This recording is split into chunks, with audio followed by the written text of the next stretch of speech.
Hey, Diana, did you know if your law firm can't run without you, you don't have a business, you own a job? Mark, that's the dumbest thing you've ever said. Ladies and gentlemen, jurists and just curious, welcome to the Successful Barrister podcast. Here you'll learn about marketing, management, and life skills for lawyers that probably won't get you disbarred. Hosted by Marc Whitehead, a seasoned lawyer who remembers when fax machines were cutting edge, and Diana Berry, attorney, COO, and the brains behind the scenes. Together, they are the legal world's most dynamic duo since statutes met regulations. So if you're looking to build a practice, not a prison, you're in the right place. Welcome to the Successful Barrister, where legal legends are made. And welcome to the Successful Barrister podcast, the podcast for lawyers and law firm leaders about marketing, management, and life skills that probably won't get you disbarred. I am your host, Marc Whitehead, alongside my number one, my co-host, my COO, Diana Berry. Hey, Diana, what's up? Not much. How are you doing, Mark? I was doing great until you got in here and told me I wasn't funny, and now I'm hurt. Well, I think you're funny. No, you don't. You're right. I'm just protecting my You job. just protected your job at this point. But that's okay. One of our conversations the other day was Diana says, Mark, you're not really as funny as you think you are. Was I really that mean, though? That was cold-hearted. I think that's the way you heard it, and maybe that's not because what I heard said. the exact words that came out of your mouth. I don't think that's what I said. That's why I heard it. Anyway, I'm feeling a little butthurt today, but because apparently I'm just not as funny as I thought I was. But Well, I'm really curious why you chose this as a podcast topic for today if you're already going to be sensitive, because this is just ripe for all kinds of things that I could say. The dependency trap. The owner dependency trap. Why your firm still can't run without you. So we're going to harken back today. We're not doing a book report. There's no particular publication or anything that we have read, or neither one of us have read, or one of us has read and the other has not read. Or mostly read. We're kind of going back into the deep closet, the vault of Atticus, of the thing I've been hearing for the last 20 years is kill the hero.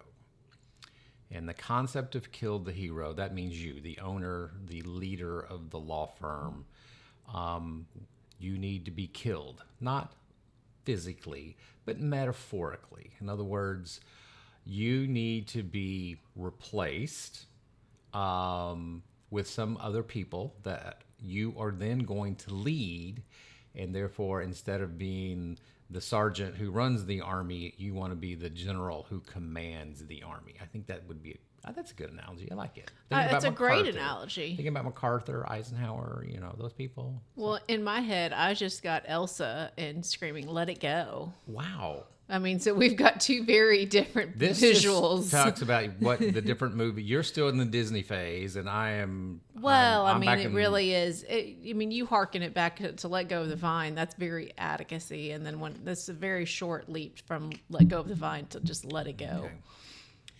Okay, so the general problem we're talking about is most law firm owners want to grow. If they don't, I don't know why they're listening to this podcast, but they want more revenue, which means they need better people. They need to make a bigger impact. But the problem is that most law firms end up hitting the ceiling, and the ceiling that they hit is defined by the capacity of the owner of the firm. In other words, the owner of the firm becomes a choke point, or owners. And I actually see this a lot in partnerships. Like, I'm a single owner law firm, but there are many law firms that are owned by, a few partners or a conglomerate of partners. And those can even have it worse because, it's like, herding cats, except all the cats think they're lions. Partnerships can be hard to grow beyond the collective stagnation of their partnership group too. So the point is at some point you're going to cap out. You, the owner, you're going to cap out in your abilities to run and manage a law firm, and that creates an artificial ceiling on the potential growth of your law firm. And I think that's kind of the concept of killing the hero, is like, let's get you out of the way so the law firm can grow to its natural full potential without you being the bottleneck. So what do you think, Marc, as a law firm owner, are some of the things that go through an owner's head as to why he or she does not let it go? So the classic is nobody can do it as well as I can. Okay, so they don't want to let things go because nobody can do it like they come. You know, everything still has to come through the owner, you know, and the owner can't unplug. Now, I have this problem. I get this. I can't unplug. So I may pretend that I'm off on vacation and not bothering you people, but I'm looking at my emails every damn day and I see what's going on. So I'm just saying, I have that problem. I can't unplug either. I understand it. Yeah, which is the worst, by the way, as someone who reports to you. But also, I think one of the things that we're going to talk about today is one of those things that Marc himself hasn't even done. So I'm very curious to see how it made your outline when you yourself haven't done it. But I guess I shouldn't tease the lead. Yeah, well, I'm just, you know, I look, this half the reason I do this podcast is it's therapy for me. And me, I guess. And you too. So just, don't act like I have, you know, just because I think I have some wise, you know, things to say and some suggestions doesn't mean I necessarily follow my own advice all the time. So I do think there is a subsequent podcast to this, so hopefully I can tease it out of my brain before by the end of this podcast. Okay, there will be Marc, part 2 of this podcast at some point. It'll be Diana's version. I do think that is it, because as the COO, I have a very unique, I have a very different perspective from the way that Marc has created this outline, and I'm probably going to, you know, pull the rest of the team, the rest of your direct reports, to see what their thoughts are on why the owner can't let it go. So I wrote a couple of notes here. Your firm can't outgrow the capacity of you as an owner. If every decision has to run through you, if every decision requires your approval, the success of your law firm depends solely on your relationships, you know, and needs your expertise, then you become the choke point. You know, there's a quote here: "What got you here won't get you there." We read that book. We did read that book. When we were doing somebody Goldsmith, Marshall. We read that book when we were doing book reports before EOS. But I think that, you know, the thing, I'm going to adapt something that I've said on this podcast before, and just, you know, good ideas go to die on Marc's desk, and it's not necessarily because it was a bad idea. Third arrow within like 10 minutes. Third arrow straight to the heart. This is your outline, sir. It's almost like you were asking for the arrows. This is the self-flagellation podcast. Yeah, self-inflicted part of the podcast. But and it's not because they were a bad idea. It's because at some point we just lost the opportunity due to no momentum. And it's that Marc and I still have the attention and the push and the pull of what decisions does he need to be a part of.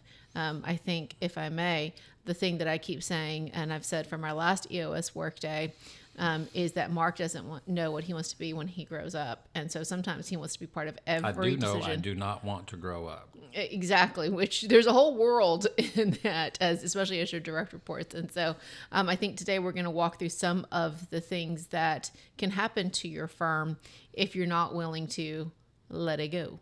Yes, so the note I wrote: the hustle, control, and heroics that built your law firm in year 1, or in my case, probably year 1 through 15, something like that, may be the exact things that keep your law firm from growing in, say, year 20, 25, whatever you happen to be at. So anyway, when we get back, we're going to go through some of my core thoughts, things that I've ripped off from Atticus, things that I've ripped off from Hard lessons learned about how to try to let go, how to try to kill the hero. This podcast is sponsored by Marc Whitehead Associates, a national disability benefits law firm. Marc Whitehead runs a firm of over 60 dedicated people whose mission is to make a difference in the lives of our injured and disabled clients. Marc represents disabled claimants in Social Security disability, private disability insurance, and veterans disability claims in all 50 states. Marc Whitehead is double board certified in both Social Security disability law and personal injury trial law. Marc has litigated disability cases in over 40 states and counting, and can help your clients too.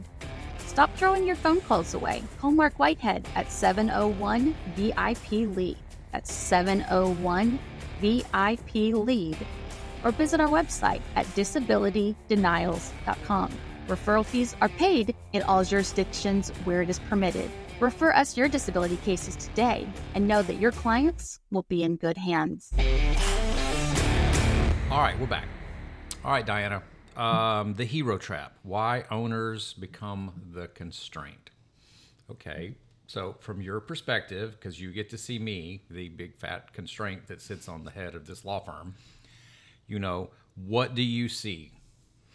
Well, I think that, and we talk a little bit about this later on about identity, but really what I see here when you are the hero is that the law firm owner starts out as the hero, right?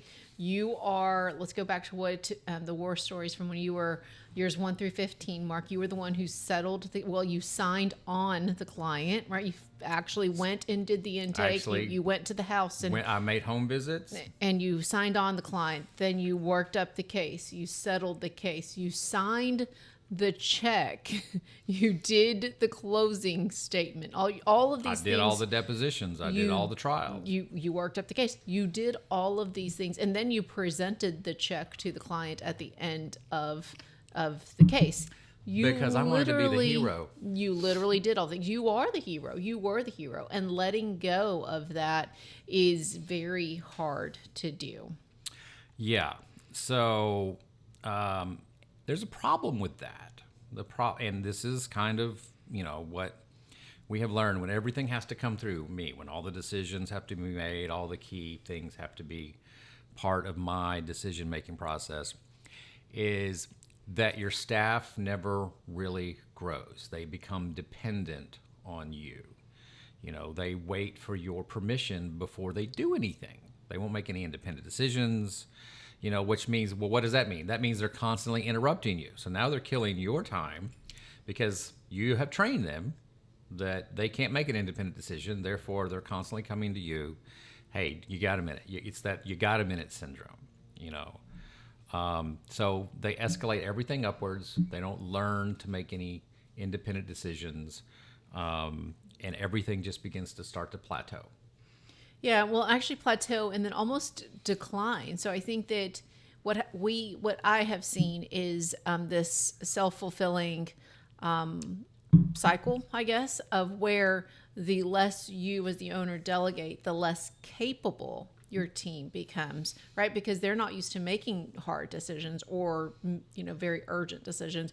You're making them for you. So it almost becomes a self-fulfilling prophecy because you're like, well, no, they can't make decisions, so therefore I have to be the one that makes the decisions because they don't know how. Well, they don't know how because you're not letting them. It's the doom cycle. It's the doom cycle. Yeah, so I think the quote I wrote down is you're no longer the engine, you've become the governor. And for those who don't know, a governor is the thing that keeps the car from going as fast as you really want it to go. The choke point. Oh, no, I didn't know. You didn't know what a governor was? No, I mean, when I was in my oil and gas days, we had the speed regulators on the trucks. Speed regulator. Yeah. So my jet skis I are the perfect I didn't call them a speed. perfect example. So I have my jet skis that I bought for me and my kids. There's two keys. There's the yellow key, which is the cool key, and there's the green key. If you give the kid the green key, they can't go more than 25 miles an hour. That's the fastest that thing will go. That's smart. It is smart. It's the Somebody governor. got sued. Somebody got sued somewhere. And then they put that in. So so That the governor, the green key is the governor. It's the thing that makes it artificially not go as fast as it could. Now for that, it was a very good reason. Somebody clearly was avoiding some sort of liability. Exactly. I mean, you have to physically. The yellow is the point is you want stop. the yellow key. You want the key that goes as fast as possible. Yeah. No governors. So here's a point that I was thinking about. Delegation. This is the problem. A lot of owners can't delegate. Delegate is not about necessarily dumping tasks. It's about delegating decisions. It's not go make these copies for me. It's go decide what copies need to be made. I mean, that's a really simplistic example. But it's about delegating decisions. I would say the big one, the biggest one in my firm is I have now delegated the decision about, which cases we accept and which cases we decline. I don't have any involvement in that other than I set general guidelines and standards and I do the training, with the intake staff. But I delegate that decision to them. I don't get involved in that anymore. I delegate the litigation to my attorneys who, again, I've trained them. I've set up parameters, but they no longer come to me. Is this case a case that we should take? Should we drop it? Or they don't have to. Now, sometimes they do. But I've delegated most of the decision-making authority in handling any individual litigation cases, delegated to the attorneys.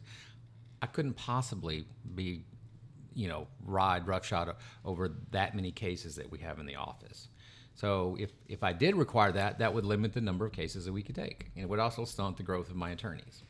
Another thing I thought of when I was reading your outline, Mark, is hiring, with the exception of attorneys. Oh, yeah.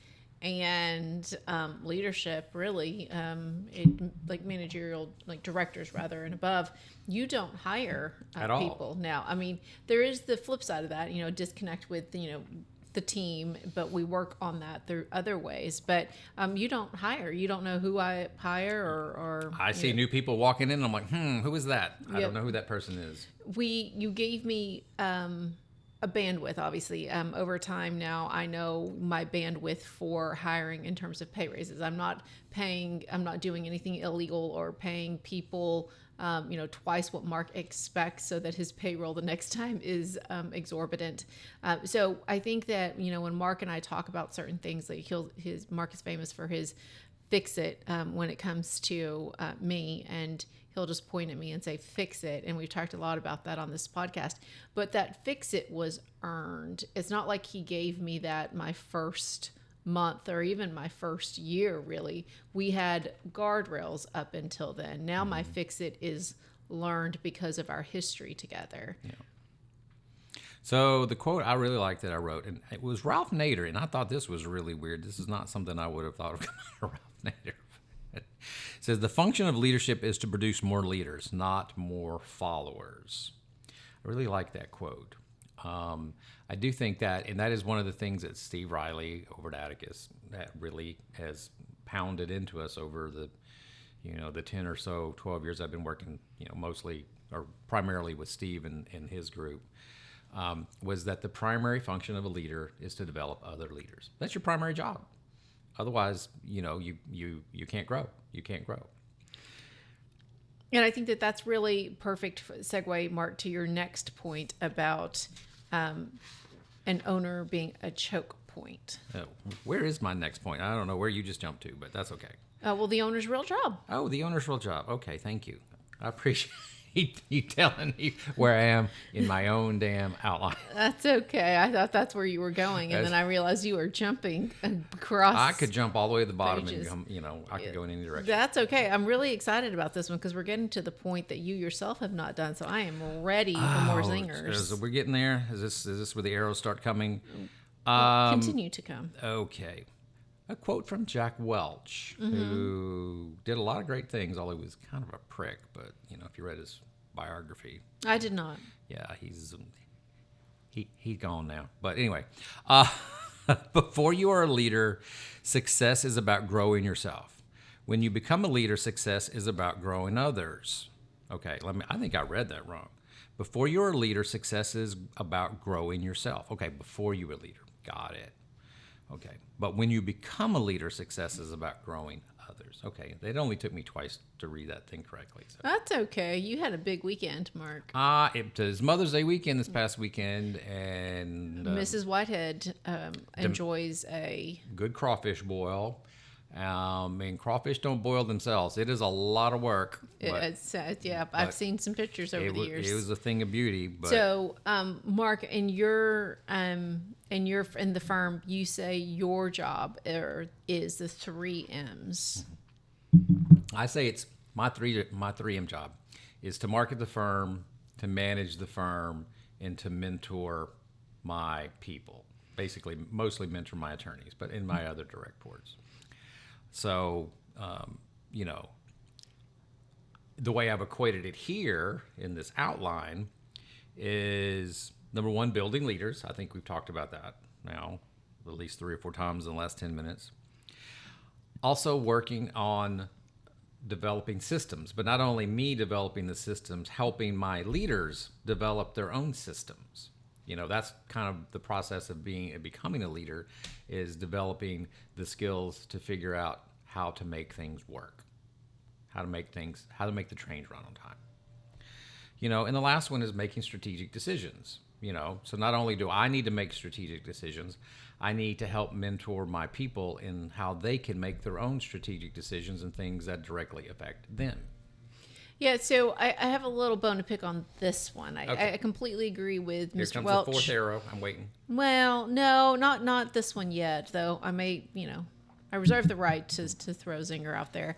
I agree with Mr. Welch that, it's at some point you do have to grow others. I think that the fallacy that we tell law firm owners is that you yourself must become the visionary, the CEO, the managing partner of the firm, and give up all your give up your docket and become this new person. And as we've talked about on this podcast a few times, it's not necessarily one size fits all for everybody. If you love being a trial attorney, be a trial attorney, but just be self-aware enough to recognize that and delegate someone, put someone in charge of these three things: developing your leaders, building and improving systems, strategic decisions.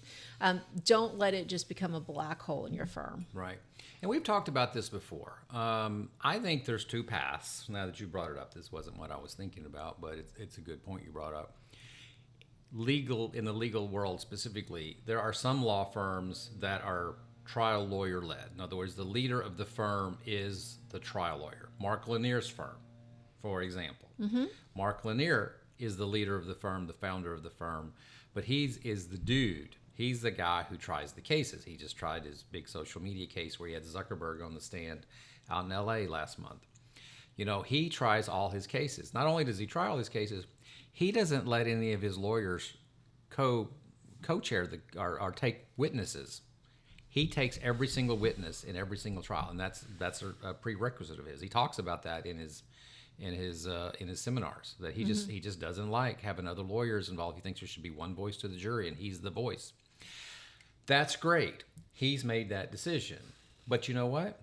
I happen to know that they have a great infrastructure over at his office. They have other people that take over the other processes in the firm. They have an operations person. They have a head marketing person. They have people in place that do these other things to let the owner go do what the owner wants to do. Whatever that is. Whatever that is. Because the reality is, in any services-based business, whether this is consulting or a law firm, the only way to scale is to create capacity somewhere. And for you, Marc, it was to be able to teach your attorneys how to practice disability law the way you wanted them to. So now it's not, your firm's earning potential is not just limited to what you can produce, but to how many ever attorneys you can mentor and teach your way of, and of course your ability to market the firm and get those cases to the client, to your attorneys. Right.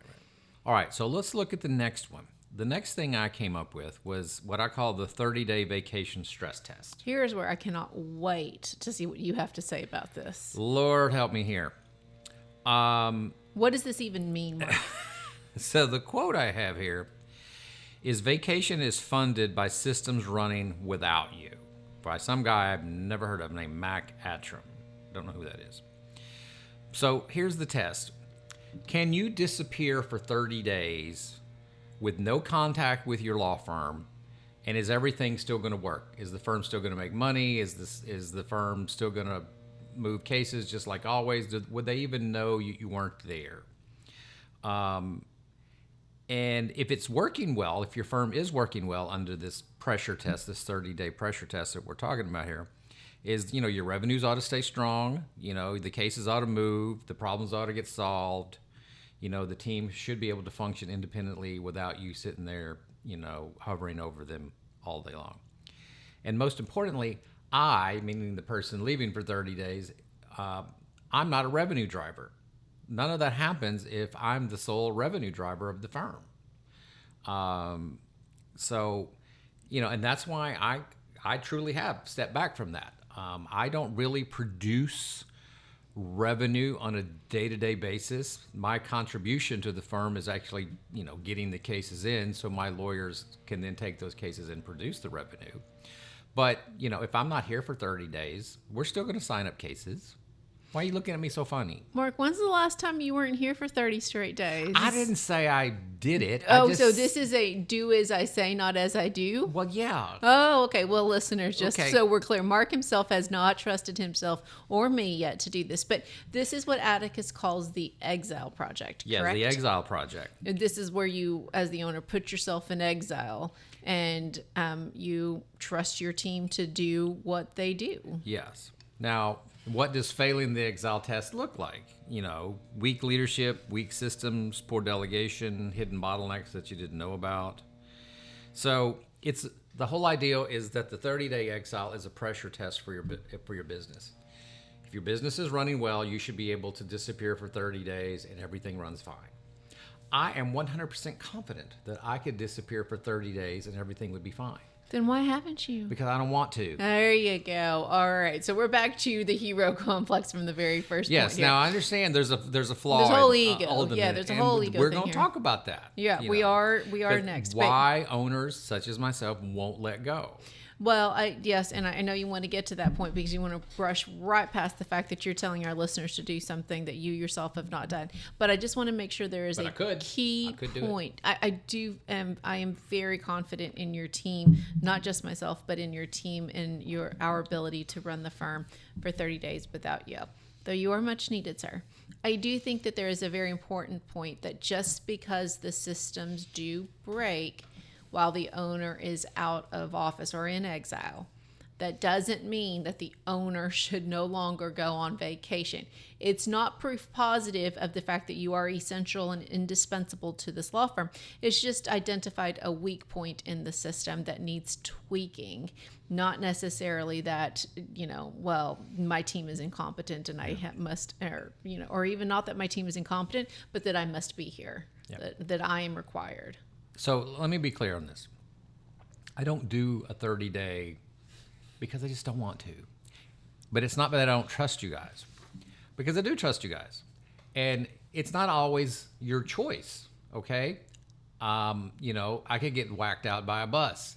I could stroke out, playing golf one day. There's lots of reasons that besides choice, that I may have to be gone for 30 days. Which, because of all these things like buses and strokes, I think it's important to give your team almost a test run so that when life happens, that they're not just, deer in the headlights. What do we do now? They've done this before. This is just one more thing that they know how to do, especially because a stroke means you're going to be back in a couple of weeks. But what if they've never done this before and run without you for 2 weeks? Then they're not going to have any experience. Right. And then they're going to, just the lack of experience in and of itself will be a struggle for them. Right. It's actually happened to me before. When my first daughter was born suddenly while we were up in Dallas, I was stuck in Dallas for 6 weeks in a neonatal unit or neonatologist, whatever they call those things, the NICU. I was stuck in a NICU up in Dallas for over a month. And I can guarantee you I wasn't ready for that. Yeah. At all. That I was not set up for that. And I think that in a subsequent podcast, I think we should definitely do things that other Atticus Atticusins have done. I'm just going, for example, the bat phone. There is a structure Tell me about the bat phone. I've forgotten about the bat phone. Well, it's like the bat signal. Well, I know what it is. There is a bat phone. Some firms choose to have a bat phone for the true 911s. It gives everybody just the pressure release valve. I know I can call them if I need to. And that in and of itself is an important mindset shift that everybody knows both ways. If the phone's not ringing, then clearly they're fine. And if I don't, and if I need to reach him, then he'll be there. Then I think that's a really good thing for both sides. Also pre, during, and post check-ins for the exile. All things I think we can do a podcast on. So no news is good news. So just shut up and go on vacation. Stop bothering me. Exactly. Yes. Exactly. And I think that but if you don't have that system, then most people I think get a little worried Right? They're checking their email, like what's happening now. So, Mark, what do you have for our last point for our listeners? Okay, why owners won't let go. Why Marc won't let go. Okay, this is clearly the book. Ryan Holiday, which we've done a podcast over this, Ego is the Enemy. Oh, the Stoicism one. The Stoicism one. So the key teaching in that book is, let's be honest. Okay, fine, I'm being honest. It's not just an operational problem, it's an emotional problem. Owners want to remain the hero of the firm because of their ego, because their identity is wrapped up in being, the guy, being the hero. You want to be the hero. You could also have fear. You just fear mistakes. You won't let go. You got control issues. I don't think I have control issues. No, not you, Mark. I have surely not. Curiosity issues. I'm just curious what you're doing over there. Can I see what you're doing over there? Come on, show me what you're doing. Yeah, that's not a control issue. It's just curiosity. It's just curiosity. Labeled another way. Here's the worst one: the fear of becoming irrelevant. Oh, that one's a knife to the gut. That one's straight to the gut. Because the story in your head is, the firm needs me. They need me. I need to be needed. Yeah. I need to be needed. And I think that for the way that I think about it is it's a mindset shift from really going at the top of your game as a litigator or as an attorney, knowing all the answers, and there's an immediate win, right? With it's the finite game. I mean, we've also done infinite game on this podcast, but law is a very finite game, right? At the end of a trial, whether you got what you wanted or you won or you lost, or at the end of, an estate plan, exactly what you're going towards, what the end zone is. As a baby CEO, you're starting over. I mean, even if you think, okay, well, I've got some skills. I know how to run a P&L and I know how to do some of these things. You're still kind of going to being a baby managing partner where there really is an infinite game. There isn't, you can hit your financial targets, hit your case signups at the end of the quarter, but you still got to do it again in the next quarter. So you got to do it again and again and again. Running your business is definitely an infinite game, which is a massive mindset shift. Okay. So Edward Deming, he was the guy who did the Andor Cord, and they wrote the whole Kaizen methodology about. He was the impetus. He didn't write the book, but he was the Andor Cord, pulling the cord to stop everything. Come on, you read the book. I did not read the book. You didn't read Kaizen? No, sir. Okay. All right. So the analogy is that he was a consultant. He went to Japan because his ideas were rejected by America and by Detroit auto assembly lines. So he took his ideas of mass production over to Japan, and Japan implemented I think it's called an Andor Cord. I may be saying Andor slightly wrong. But the concept was anywhere along the line, if there was a foul up, a defect in an engine coming down the assembly line, any worker, regardless of who it was, had the power to pull that cord and stop the assembly line to get it right. Okay, that was his claim to fame. And from there, it was all about preaching small improvements, hence the Kaizen methodology. I knew that part. I did not know the first part. That's kind of all fell into that book. And so what did this gentleman say? So here's what he says. The purpose of a system is what it does. So what that really means in our case here is, if the firm still depends on you, that means you are the system. You, the owner, have become the system. And therefore, by definition, you're not scalable. So you have basically just choked your firm down. So I think that was the kind of the purpose of it. Systems are meant to be processes. They're not meant to revolve around people. So I think that's the thing, is you got to build the systems, let the people run the systems, and not make the owner the system.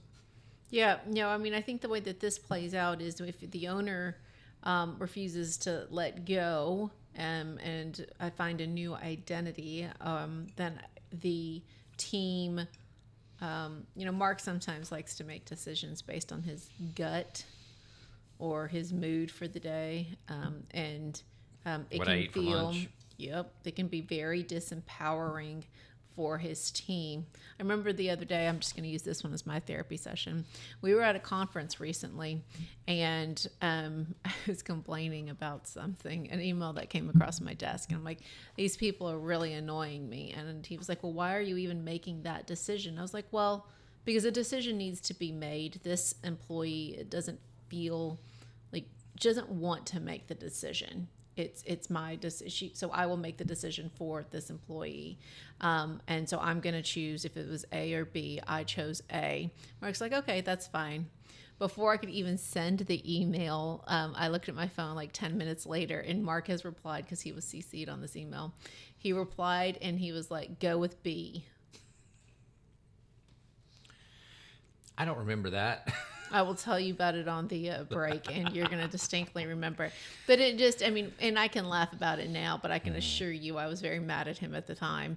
But that type of stuff can be very disempowering for your team, because they don't really know. I mean, what's the point, right? I mean, I could have just ignored that email. Mark would have handled it for me, because he overruled me. So there's side effects to each of these things that I think might become the point of the next podcast. Okay. So I'm sure I will now get the therapy session later about what I did. What was the right decision, A or B? It was going to be fine. So but it was a random, inconsequential decision? Completely inconsequential. But why did you feel you needed to weigh in on that one? It was completely something that I was in my realm, my job description, and it's a decision that I had made many times before, and truly inconsequential, whether A or B. So by Mark making that decision, it made me, it disempowered me. Oh, I was just trying to clear out my inbox. You probably had forgotten that we had already talked about like just 10 minutes ago. Goldfish syndrome. All right, Mark. So wrap us up. What do you want our listeners to take away? All right. So I think the our key podcast? takeaways here is, you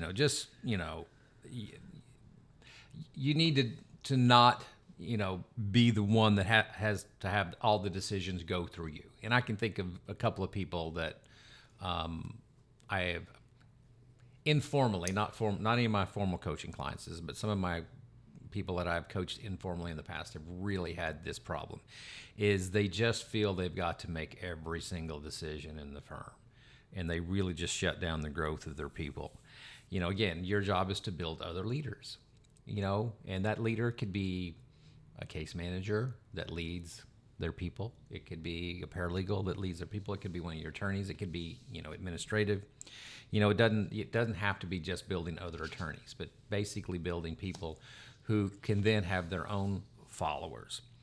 And your job is to basically focus on the strategic decisions. That's their job as the owner of the firm, the big picture things. That's where you are needed. And that's where you need to be focused. Eventually the hero has to die so the business can live. That's basically the premise of it. So Diana, when we get back, we are going to go with our 5 action steps going forward on how to kill the hero and grow your business.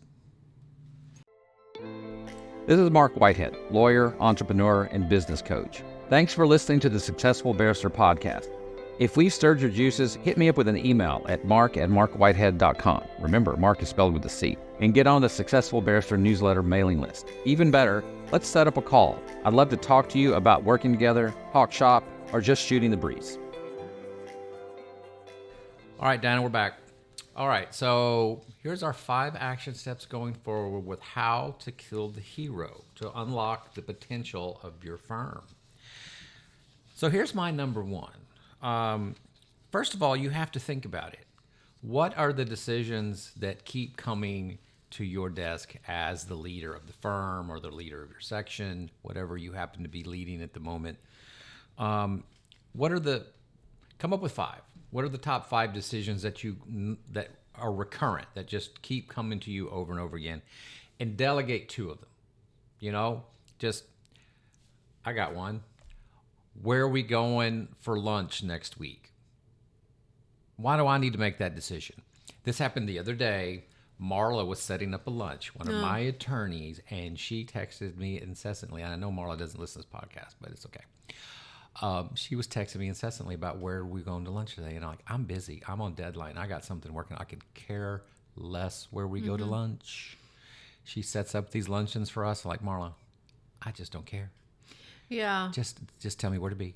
I That's do. all I care. do make you make that decision. Yeah, when you it's do that just a us lot. two. Why? And I hate making that decision. Well, because I hate it even more, honestly. I make so many decisions for you from the minute I make wake Cindy up make that I'm decision. not. Just Cindy, where are we going to lunch today? Where you and I need to go to lunch? Yes. No, I'm not making Cindy make that decision. Fine. You must be empowered, sir. Okay, fine. So my point is, figure out those things that just drive you nuts, the decisions that you have to make incessantly, and figure out who can make those decisions instead of you, and empower them to do so. I do feel that way about, like, for level 10 meetings. Deciding where we would order from was one of the most stressful parts of my week, so now I've delegated that. Absolutely. So my second takeaway, Mark, would be along those lines in terms of delegation, and set dollar thresholds for financial approvals. This is something you and I talk about occasionally. What are my financial approvals? What do I need to run by you? Because frankly, you don't care about the AC cleaning that needs to happen or the deep cleaning of the carpet. I just want them cleaned. I don't care who does it. I don't care what it costs. But I do care what it costs, but as long as it's reasonable. And that's where we set the thresholds, what is reasonable for you, especially as our time together has increased, the authority has increased. But one of the things that's important, I think, about this, that's a corollary to the financial thresholds, is this one's just an easy takeaway, guys. But your delegation should have guardrails. It will make you feel better about delegating and make your team member that you're delegating to feel much better. Don't just do what Marc does and say, fix it, Diana. Both of you are going to be stressed. We have worked our way up to the fix it, Diana. But until you can get there, have guardrails on your delegation and work your way towards a more broad fix it. Number 3 on our list, and I understand this varies depending on the size of your firm. But if you are big enough, I would say empower your department leaders to make hiring and firing decisions. Like I said, I am not in the hiring process, and I am not in the firing process in this firm any longer.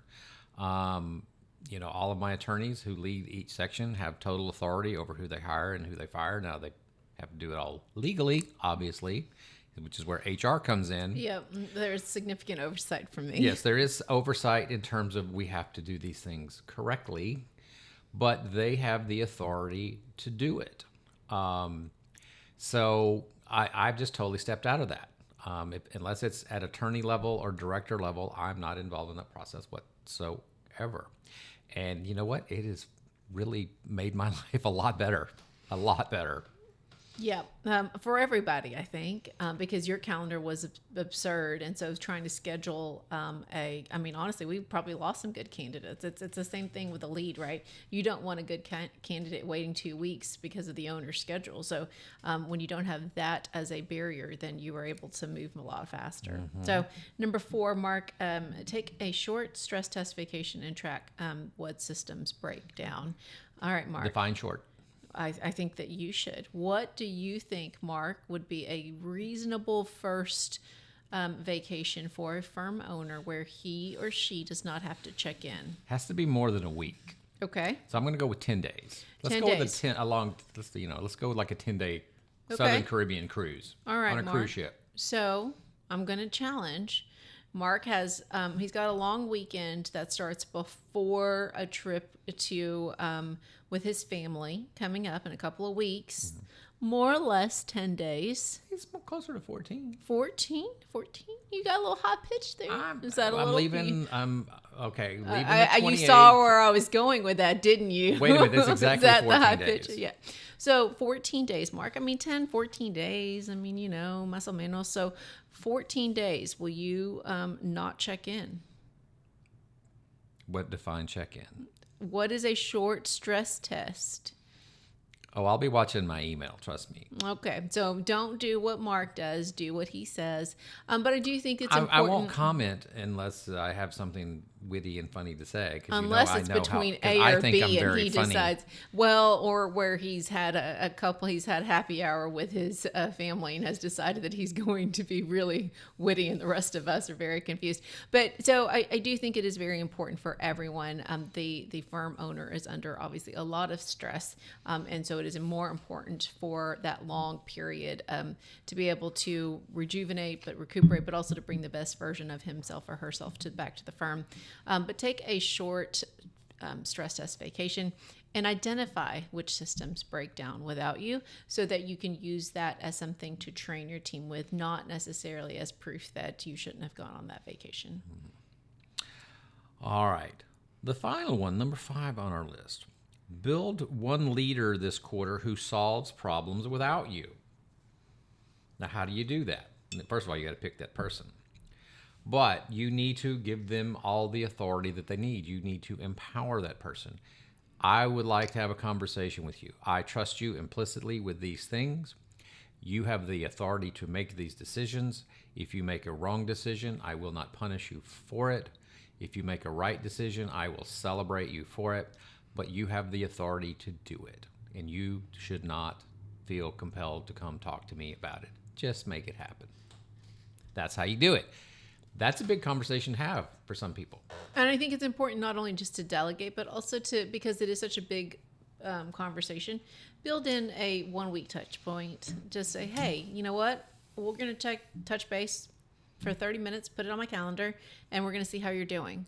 So then, one, they're not popping in and out like, hey, I got a quick question for you. But also, you're going to be wondering what's happening. So this is going to be something, again, it's that pressure release valve for both of you to have this set time that you can check in on that delegation or on that, on how those things are going for both of you. All right, Diana, bring it home. Give me your words of wisdom. Give me that last arrow that I know is just in your quiver right now. Marc should not check email when he goes away for 14 days. He should do as he says, not as he tells you guys to do. If I didn't, I would have... So this is funny. So we just sent Melanie to Ireland for a week, and she started an office pool. She goes, how many emails do you think I will have in my inbox when I come back? So I guessed 93, just come up with a random number. You know what the actual number was? Over 1,000. It was over 1,000.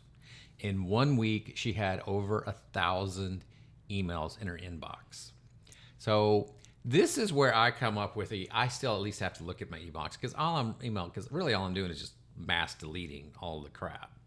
So that's my excuse. Well, and that's fine. And Melanie probably won't listen to this podcast, but she would also randomly reply to emails, and it upset me because it messed with my flow. She gave me things to do and to handle. Anyway. You were looking forward to her being gone. Well, no, That's it. Y'all look forward to me being gone. Y'all just want to get rid of me. I ain't gonna lie about that part. But Melanie, it was fine. It was just that when you're in and if your team doesn't know whether you're in or out, they don't know whether to wait for a response. It's paralysis, or whether or not you're going to eventually respond. So again, missed opportunities, one of the biggest problems in any organization, in any business. And if they're like, oh, well, Marc, I heard from Marc early this morning, he was replying to emails. People are just going to wait. And a whole business day is gone by. Okay, so here's what we're going to do. So I'm going to let it be known when I go to Italy in a few weeks that I am not checking email. Do not email me. More than anything, don't randomly CC me on email. There's so many people that CC me constantly on email just to cover their asses. They're constantly covering their asses. Don't do this, guys. Okay, we're gonna do a whole separate podcast on the proper way to take a vacation, but don't listen to what Marc just said because I don't think that that's the best way either. But Marc, why don't you bring it home for us? What would you like to take away from? What would you like our listeners to take away from this podcast? It's about your ego. It's all about your ego. I guarantee you, all of you have hired good people. You know you've hired good people because you hired them, but it's your ego. It's your ego that's getting in the way, and the fear that you would become irrelevant if you weren't keep sticking your nose in things. So it's really an emotional thing that you have to look inward to. Is that personal there, Mark? I think it is. On that note, then. On that note, we got to get out of here. I want to thank everybody for listening to the Successful Barrister podcast, where legal legends are made. I'm Mark. And I'm Diana. And together we're the dynamic duo of law. So if you've enjoyed today's episode, please rate and review us wherever you get your podcast. And make sure you hit the share button and share this episode with some fellow overworked lawyer. For more episodes and resources, make sure you visit us at successfulbarrister.com or hit me up with an email at marc@marcwhitehead.com. Marc is spelled with a C. Or you can hit Diana at marcwhitehead.com. And do not forget our sponsor, Marc Whitehead Associates, a national disability law firm, which can be found at www.disabilitydenials.com. So until next time, run a practice, not a prison. See ya. Bye.